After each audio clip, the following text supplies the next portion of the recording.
Welcome to the Bad Boss Journal, the dope podcast where you can anonymously say exactly what you think about your bad boss, toxic work environment, and find out how to handle it. Welcome to another episode of the Bad Boss Journal. My name is Michelle. And I'm Ava. And on our show today, we have our guest, Liz. Hi, Liz. Welcome, Hi, Liz. thanks for being on the show.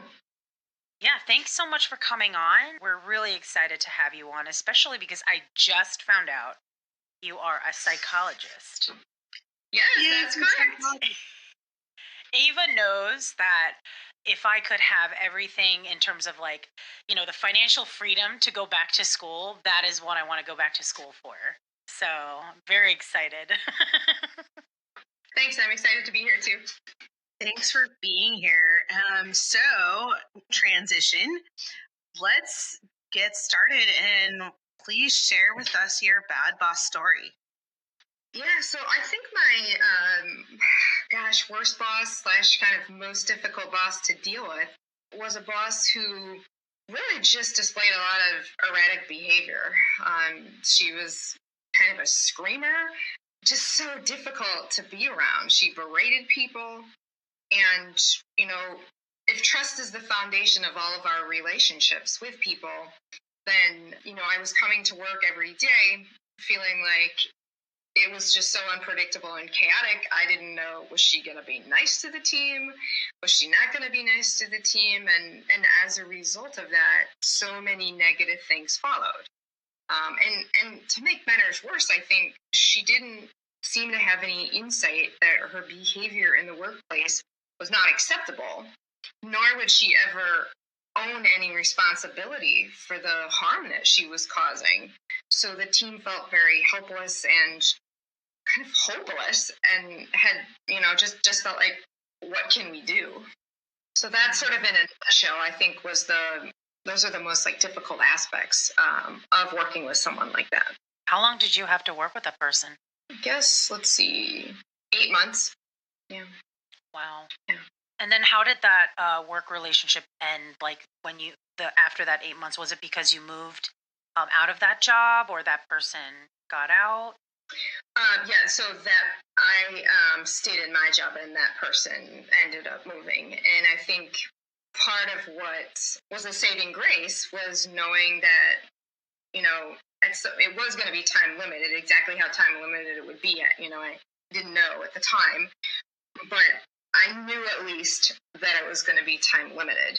And so I reminded myself as the days were so difficult that there is going to be an end to this. I don't know exactly when, but there is going to be an end to this. And also, I think in life, I also had a choice to decide to stay at that job or leave that job because, I'm not in the military. I'm not in a situation where I've made a commitment that I absolutely, cannot get out of.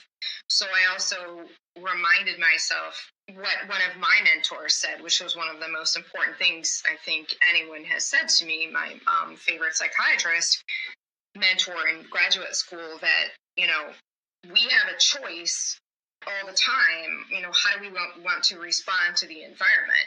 So you're stuck unless you're in a situation where you've legally obligated yourself to do something and you can't get out of that. In my case, I'm not in the military. I'm not in a situation where I absolutely had to stay, but I didn't want to give up the incredible work that I got to do just because this woman was so horrible, if that makes sense. Right. I think that's extremely important, especially for our listeners to hear, because, a lot of people are in situations where they feel stuck and they feel like they can't get out of the situation. And, it's good to know that there's always a choice. And I think you were blessed to know that her presence wasn't forever, that there was a time limit to it. Can you walk us through a typical day in that environment? I can actually, and one of the strategies that I tried to employ was really just to minimize my time with her. So I attended the meetings that I had to because I reported directly to her. And so, now I'm in a position in my career where I've been a psychologist a long time, So I'm kind of more senior in the organization where I report directly to her, whereas a lot of my colleagues had multiple layers kind of underneath. So they were sheltered because they didn't have to interact with her much. I reported directly to her. So I, made it a point to be as pleasant and kind and nice during all the meetings that I had to have with her. But I also tried to kind of protect myself in the sense that I minimized the amount of time that I spent with her because, I knew that it was going to be chaotic and erratic and, I was probably going to get yelled at for something that was just unreasonable and unwarranted, that it really had nothing to do with me even. So that was one of the things that I did. So, and I made a conscious effort to every day when I walked in the door to say that I'm going to support all the people on this team and that's what I'm going to focus on. And there was a beautiful quote in a book that I had read, and it says, the only grace you can have is the grace you can imagine. So I literally every day walked in, thought about that quote, and just tried to extend grace toward this person who was behaving in a terrible way toward all of us. Right. I feel like having your boss leave is ultimately like, I mean, not to say easy, but like the best way in a situation, in like a best scenario, right? I mean, I'm sure it's still really difficult, especially if you know they're leaving, but they haven't left yet. And you're having to kind of count down those days. Because I know that we've talked a lot in this podcast about how people felt stuck, people feel like they can't leave, and it's usually them having to either leave a job or leave the job itself or having to file a complaint, things like that to try to get something to change. And I do think it is good to remember that while a lot of the times we may feel stuck, and sometimes we truly may be, especially if it's a financial situation too, and you may feel stuck because you feel like, oh, how am I going to support my family if I leave this? It's that one thing, like it can feel very daunting, especially if that job is so draining that you feel like it's very difficult for you to even go out to look for another job. So I do think sometimes kind of being able to pull back a bit from our own life, which is really difficult when you're in a stressful situation like this, and remind yourself, like, I do have a choice. I don't have to put up with this if that person's not leaving, that kind of thing. So, yeah. But like you said, I think it's very complicated because there are so many factors involved.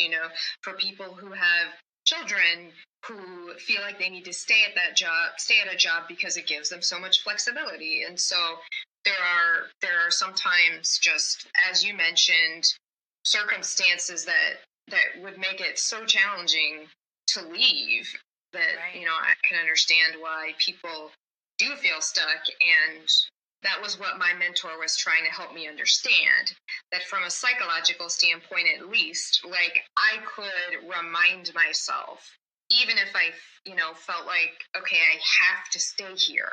From a psychological standpoint, mentally, I don't every day have to feel psychologically stuck there. I can feel like, there is a way for me to exist in this space that's so difficult without feeling so miserable every day. Liz, can you talk a little bit about whether or not, either in your experience with this boss or the other members of your team who had to deal with the repercussions of her actions, what kind of psychological or physiological toll that her behavior took on the office and the team? I think it took a huge toll because the level of stress was so high every day that I think what I saw was people actually started being kind of not kind to each other. It almost seemed as if everyone was so stressed that because of that, people were kind of snapping with each other or snapping at each other, when in the past they hadn't done that. I think the level just got so high that everyone felt like they were walking on eggshells. And so naturally, they were not the best version of themselves. And so I think from a morale standpoint, it really destroyed the morale.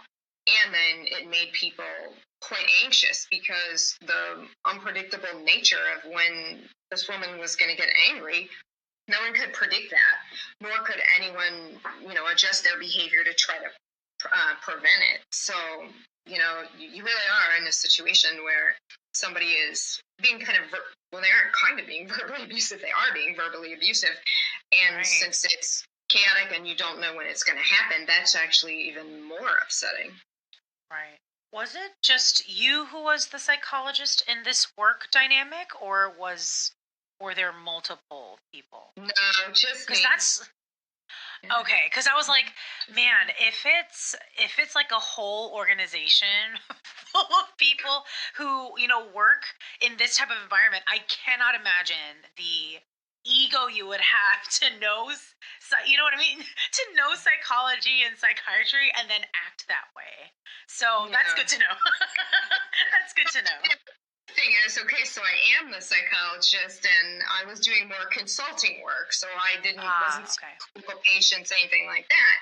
So I was doing consulting work, and so everyone on the team, all of them were doing individual jobs, and they were not psychologists. So they would come to my office, and they would say, "Hey, Liz, can we talk? Can I talk to you for a minute?" And one by one, throughout the day, different people would come in, and they would discuss with me, I don't know how to manage this. This is, she's yelling at us all the time. What do we do? And so I would try my best to be very empathic toward them, but I was also living it at the exact same time. So I'm thinking about how can I be helpful to them? How can I try to give them skills to manage how upset they are? And then what sorts of skills am I using kind of really for myself that I can also manage this? So one of the members on the team said, "Man, like, who do you get to talk to about this?" Because he saw my door was like constantly closed, then open, closed, then open, closed, then open. It was a revolving door throughout the day of people that were really struggling.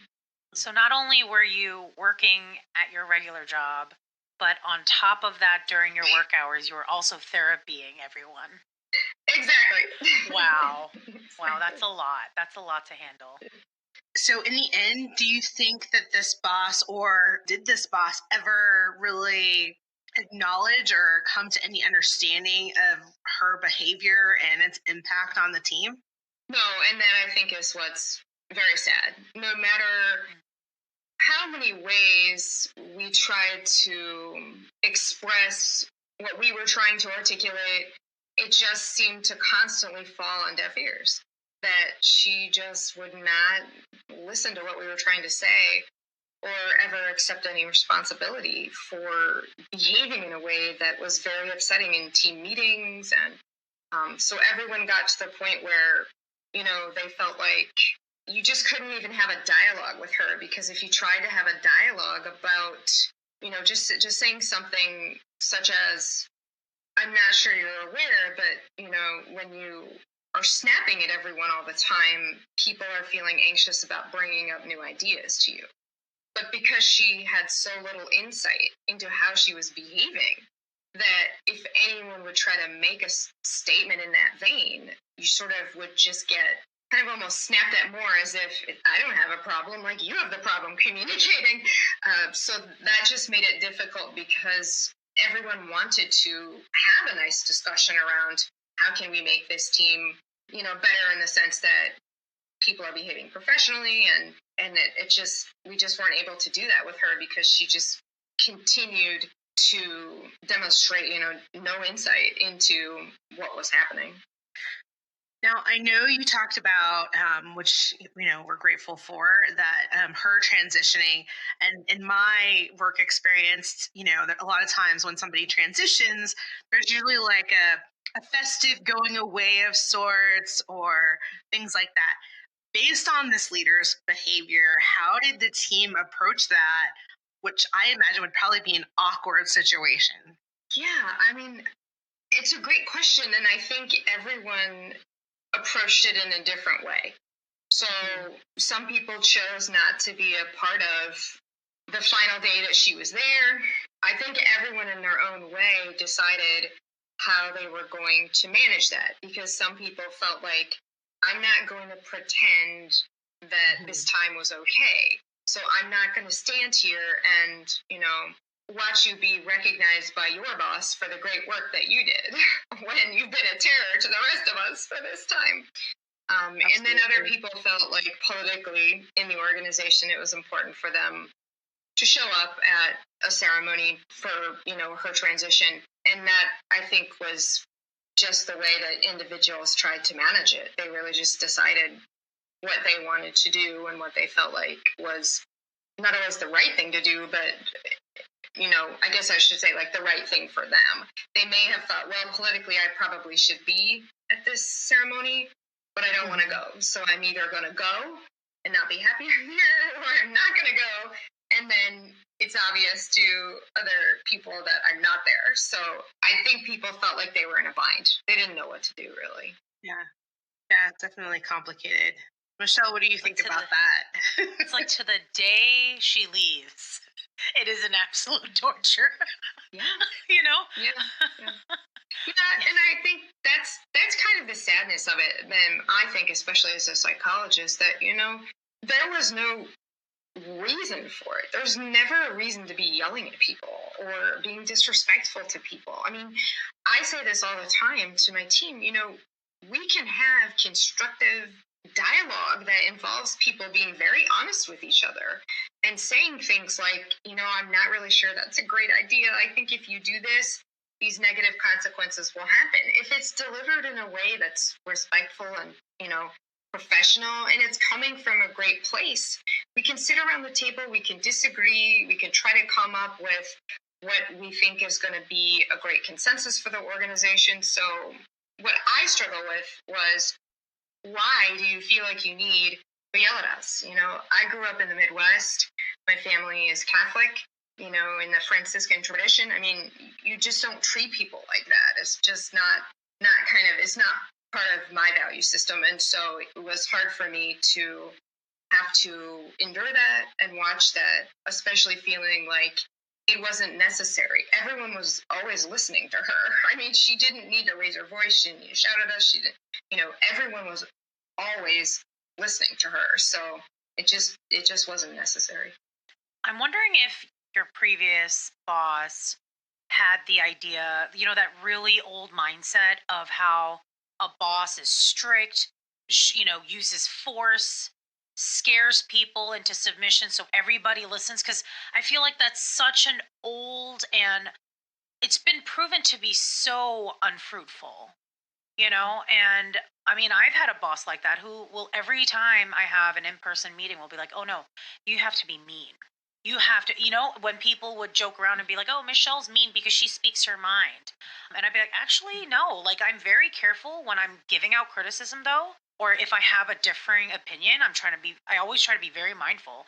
But yeah, like, I am very direct at, most of the time, but I don't yell.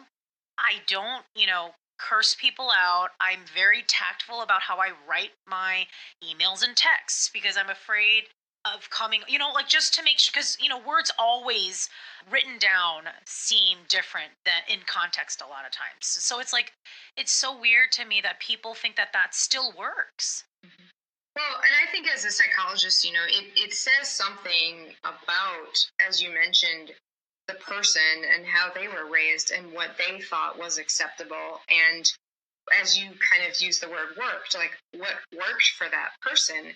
And so I had a lot of sadness for her that whatever in her life, the constellation of things that has sort of molded her into this person who's behaving like this, I truly had a lot of sadness for her, and I tried to draw on, that sadness and some empathy toward her of something, in your life clearly has happened that you think that this is okay.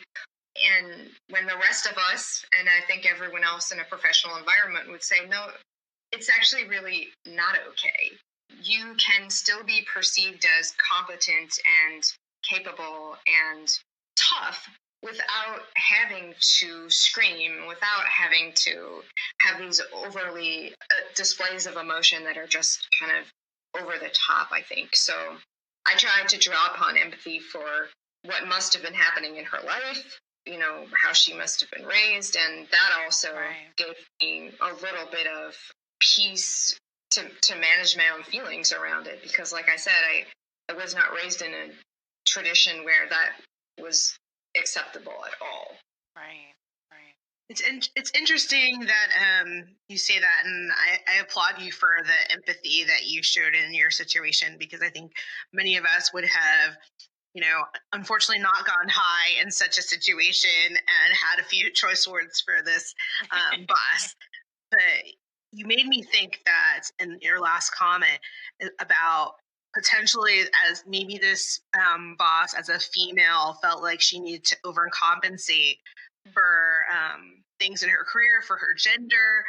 And, I think for me, I've been fortunate to not play into those stereotypes, especially as a minority and as a woman, that, people want to see that angry side of me, or that yelly, which fits into such a stereotype. And I've never been that person. And I'm like, if you take me there, there's no turning back. So I think it's been fortunate that I have learned to not fall into that stereotype, and to understand that, oftentimes the whisper gets just as much of as an attention as the yell or the scream. So, if not more so. Yeah, I would agree with that. I mean, the number of times I've been accused of being too nice, I've lost count. I mean, it's in the hundreds at this point, at least. As if that's a bad thing. And like I said, I grew up in this tradition of kind of selfless service and being Catholic, and so you would never say to Mother Teresa, "You're too nice," So I think again, there's these, as you both are talking about, this stereotype that if you're female, you can't be too nice in quotes, because then that means you must be ... And I think, as you're mentioning, that's not the case. Like, you can still be competent and kind, and still speak to people in a manner that is soft spoken. I mean, you don't have to raise your voice and do all these other things so that people will, in quotes, perceive you as tough. So. Right. Well, Liz, thank you so much for being our guest and for sharing your story with us. I think our listeners will definitely be excited to hear about your experience. And you've always, as I know, articulated things so well, and I continue to learn from you. So even in a bad boss situation. So thank you again so much. And hopefully maybe you'll join us again, either as a specialist, as a psychologist, or in another form. We would love that. I would love that. No, I mean, I would absolutely love that. And I can't thank you enough for inviting me. I think when I am able to have these discussions, I learn as much, if not more, I hope, from maybe what perspective I can lend as a psychologist. So anytime you would like to have me on, or even just as you mentioned, just to kind of have a teeny piece about psychological understanding of what's going on, I'd be happy to do that for you. Thank you. Love that. Well, thank you all so much for listening to this week's episode of the Bad Boss Journal. We'll check in with you soon. See you next time. Do you have a bad boss experience you'd like to share with us? Visit our website, thebadbossjournal.com, to submit your story. You can also support our show by checking out our merch and more on our website. Thank you so much for listening to the Bad Boss Journal.